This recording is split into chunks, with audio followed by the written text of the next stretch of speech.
check out our streaming schedule for this week. We've got tons of content in terms of the NFL and college football, as we're going live just about every single day this week. So make sure you hit that notification bell so you don't miss a single moment where we go live. And now, on with our feature presentation. I know a lot of people skip the sponsored segments of videos, but I promise you, this is going somewhere. And I can't do this part without explaining what the sponsor is. So bear with me for the next 60 seconds, because this will all make sense in a bit. For a while now, I've been using this incredible product called OddsJam, and I've won a fair amount of money using this service. If you don't know what OddsJam is, they have a lot of cool betting tools and can help you find the best lines. However, what OddsJam has that makes them amazing, and is the tool that I've used religiously, is something called the arbitrage betting calculator. If you've never heard of arbitrage betting, it's betting on both sides so you're guaranteed to win. It gives you the discrepancies in the odds and tells you exactly what to place on each line in which sportsbook, so you'll always come out on top. In other words, it's free money. You literally cannot lose. And look, I have a JD. I know the risk that comes from saying that something is guaranteed money and that you can't lose. I know all about puffery and the smoke ball case and whatnot, so trust me when I say that you can't lose. Easy example of how this works. Let's say the Detroit Lions are playing the Green Bay Packers. On DraftKings, if you bet $5 on the Packers to win, and the Packers win, you win $12. On FanDuel, if you bet $5 on the Lions to win, and the Lions win, you win $12. So doing the math, you just place $10 down, with $5 going toward the Packers on one book, and $5 going toward the Lions on the other book. And you're guaranteed to win $12 because someone has to win. So you just made $2 doing absolutely nothing. That's what OddsJam is. And if you're interested, you can use my promo code JG9 to get 25% off your first month by clicking the link in the description or pinned at the top of the comments. Arbitrage betting is awesome. Having said that, I don't think we want NFL players to be hedging their bets and going arbitrage on games. We don't want NFL players to have these massive conflicts of interest where they're guaranteed to come out on top no matter what happens, where either they win the game or they just made a ton of money even though they lost. A player gets about $54,000 for advancing to the divisional round of the playoffs. If a player bets $27,000 on their team to lose, so they're guaranteed to walk away with $27,000 regardless of the outcome, it would be an absolutely massive scandal that would rock the NFL world and would likely get said player banned for life. And even though the NFL has gotten a bit looser on gambling in general, as there was a time not too long ago where Tony Romo couldn't hold his fantasy football draft in Las Vegas, the rules for anything involving the NFL are insanely strict. You can't bet on any games. You can't bet inside team facilities. You can't do fantasy football for money over a certain amount, which is so minuscule as to not mean anything to any NFL player, let alone a good one making 7 or 8 figures a year. You can't have anything that would be regarded as a conflict of interest. Heck, back in the late 1960s, Joe Namath was forced to retire because he wouldn't sell a bar that he had an ownership stake in because the bar had gamblers in it. You can learn more about that controversy by clicking the card in the upper right corner. Which is why the story in today's video is absolutely shocking. Not necessarily that it happened, but that the NFL and Commissioner Pete Rozelle allowed it to happen. Because the man you've been watching this whole time is St. Louis Cardinals tight end Jackie Smith. Safe to say, he's one of the greatest tight ends in NFL history. Even if he's best known today for his infamous drop at Super Bowl 13 while a member of the Dallas Cowboys, where he was the sickest man in America, you can't take away the fact that for years, Smith was an unstoppable force at the position. He was a 5-time Pro Bowler who made it every year from 1966 to 70. And he ended his career with 480 catches for 7,918 yards. While that might not sound all that impressive by today's standards, by the time he retired after the 1978 season, not only did he rank 11th in NFL history in receptions and 13th in NFL history in receiving yards, but he ranked first amongst all tight ends in both of those categories. Smith was one of those players who revolutionized the tight end position, and for his contributions, Smith got inducted into the Pro Football Hall of Fame, and rightfully so, in 1994. Not too shabby for a man who entered the NFL as a 10th round pick. And speaking of not too shabby, if you want to learn more about the weird and the wacky history of the NFL with stories like this one that you might not know about, then this channel isn't too shabby, as we post a video and a new live stream every single day to talk about the NFL. So if you like that sort of stuff, then be sure to hit that like button down below, subscribe, and turn on the notification bell so you don't miss a single video that we post on the channel. Thanks in advance for your support as we try and hit 70,000 subscribers. But as great of a tight end as Smith was, he did not have a lot of success in the playoffs. And I'm not just talking about that infamous drop at Super Bowl 13. As good as Smith was in the regular season, his Cardinals had trouble making it to the playoffs. As for the first 11 years of his career, Smith would be watching the playoffs on his couch, with the Cards either collapsing at the very end of the season like they did in 1966 and in 1970, or the Cards just missing it outright by virtue of not being a very good team. But finally, thanks to Don Coryell becoming the head coach of the team and revolutionizing the offense, thanks to his Air Coryell system that eventually got him inducted into the Hall of Fame posthumously, in 1974, the Cardinals did it. For the first time in Jackie Smith's career, and for the first time since the Cardinals moved from Chicago to St. Louis, the team was going to the playoffs, as they won the NFC East with a 10-4 record. Their opponent? None other than the vaunted Minnesota Vikings, as in a team with a top 5 offense and a top 5 defense in the league, and the team that represented the NFC at the last Super Bowl, making it to Super Bowl 8 before losing to the Miami Dolphins, in a game that you can learn more about by clicking the card in the upper right corner. And this game right here turned out to be an absolute disaster for the Cardinals, as this was a game that they seemingly never had a chance in. Despite the first contest in the regular season being a tight 28-24 affair, the rematch was anything but that, as when the final gun went off, the Vikings were victorious, taking it 30-14 and winning it by 3 possessions, since the 2-point conversion did not exist back then. And it really was a bigger margin than that, as the Vikings led it 30-7 with under a minute to go in the fourth quarter before a garbage time touchdown. Oddly enough, I've talked about this game before in a previous video of mine for a completely different reason. So if you want to learn more about that, you can do so by clicking the card in the upper right corner. But when you allow 30 straight points from the middle of the second quarter to the middle of the fourth, when you allow 200 yards of rushing, when you complete less than 50% of your passes, when you can't win the turnover battle, when you get outgained by nearly 100 yards, and when you allow a defensive touchdown, usually you're not going to win. Jackie Smith's first playoff appearance ever ended in disappointment. Or did it? Because there's another thing about Jackie Smith back then that I haven't brought up. Smith owned a bar in a suburb of St. Louis, with the bar being called, appropriately, Jackie's Place. If you didn't know who the owner of said bar was, it was pretty easy to figure out based on the name.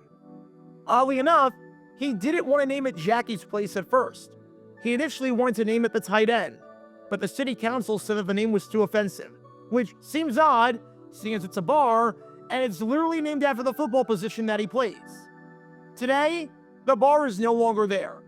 The bar was renamed in 1980 to Sportsman's Park after Smith decided to get out of the restaurant and bar business. But for this game right here that you've been watching, the bar decided to throw a little promotion. And I'm sure you might be able to see where this one is going. Because during this game, if the Cardinals won, everyone would get free drinks. Now, promotions like this aren't entirely uncommon. We see Mattress Matt do something similar with the Houston Astros every year, where anyone can buy anything from one of his stores, and it's completely free if the Astros win the World Series. Mattress Mac wins either way because he places a bet on the Astros immediately after the purchase period. So either the Astros win it all and he gets happiness and money from Vegas from the bet, or the Astros don't win it all and he gets money from people buying furniture at full price. We saw a bar in Wisconsin do that with the Jets games once Aaron Rodgers joined the team, where every drink was free so long as the Jets lost the game.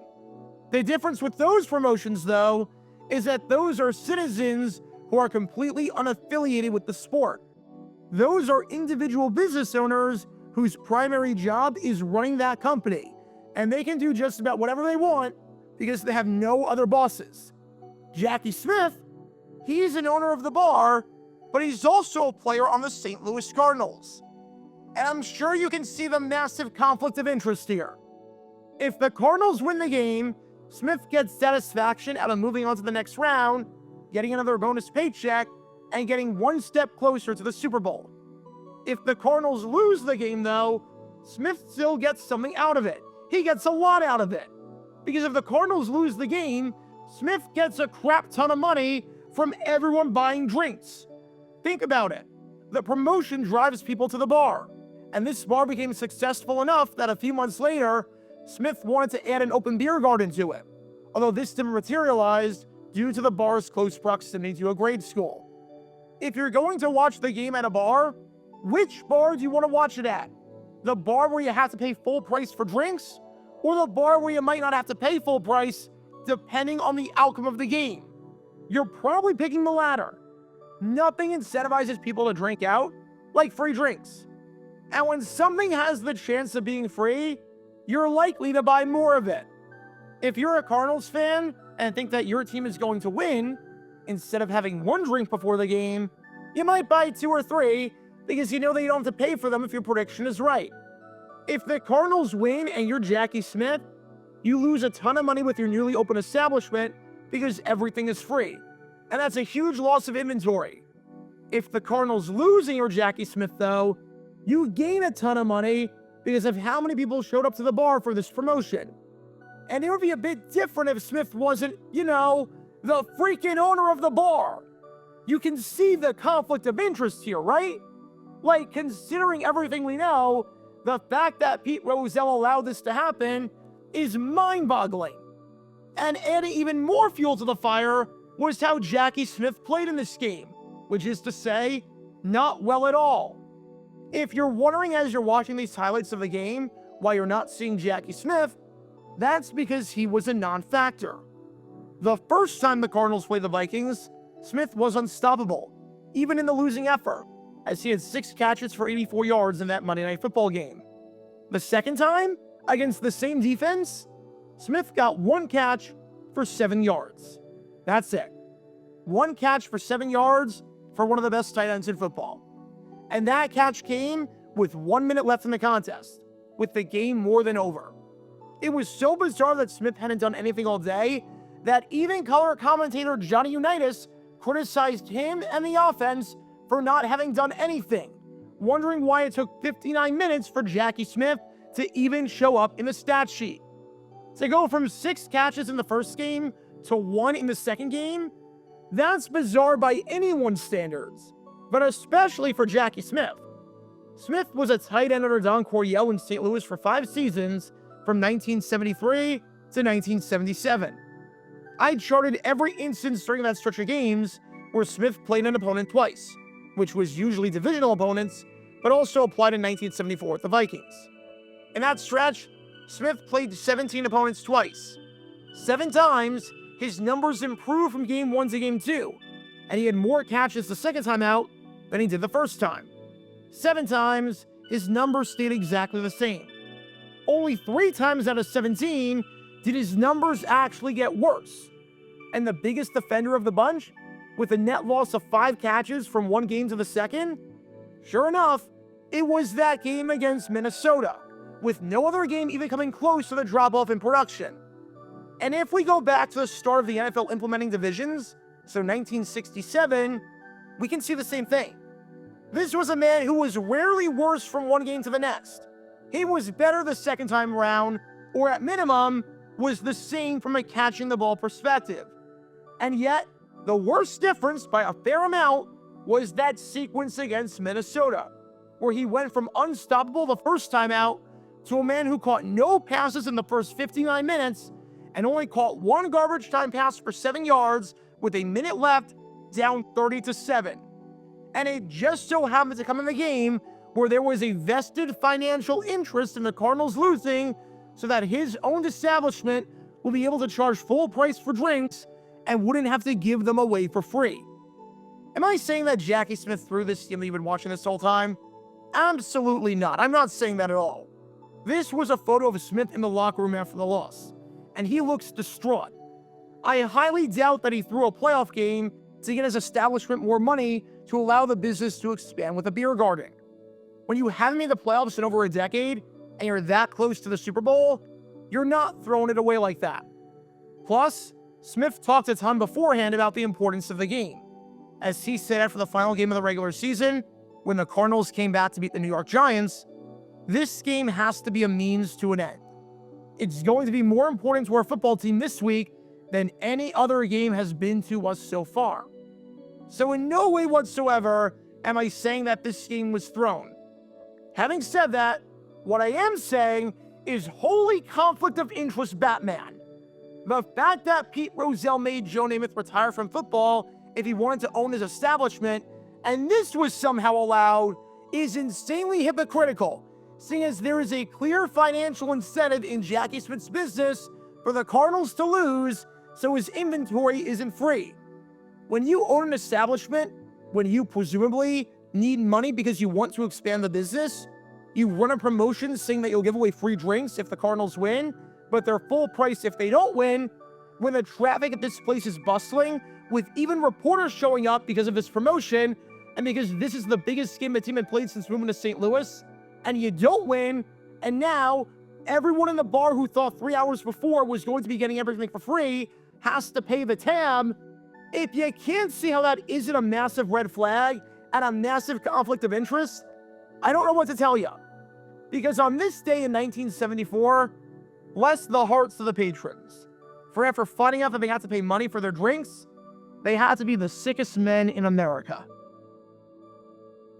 Be sure to like and subscribe if you have not done so already, as it helps the channel out a lot. And check out my other channels, JG8 for the history of college football, JG7 for the history of baseball, and JG9 News, where we talk about all things happening in the NFL. Join me every Wednesday night at 8 p.m. Eastern, where we'll play live NFL trivia for cash prizes. And make sure to join me live, as we're on stream just about every single day. And thanks to all our Patreon members and our YouTube members for helping out the channel. See how you become a member and show your support financially in the description down below.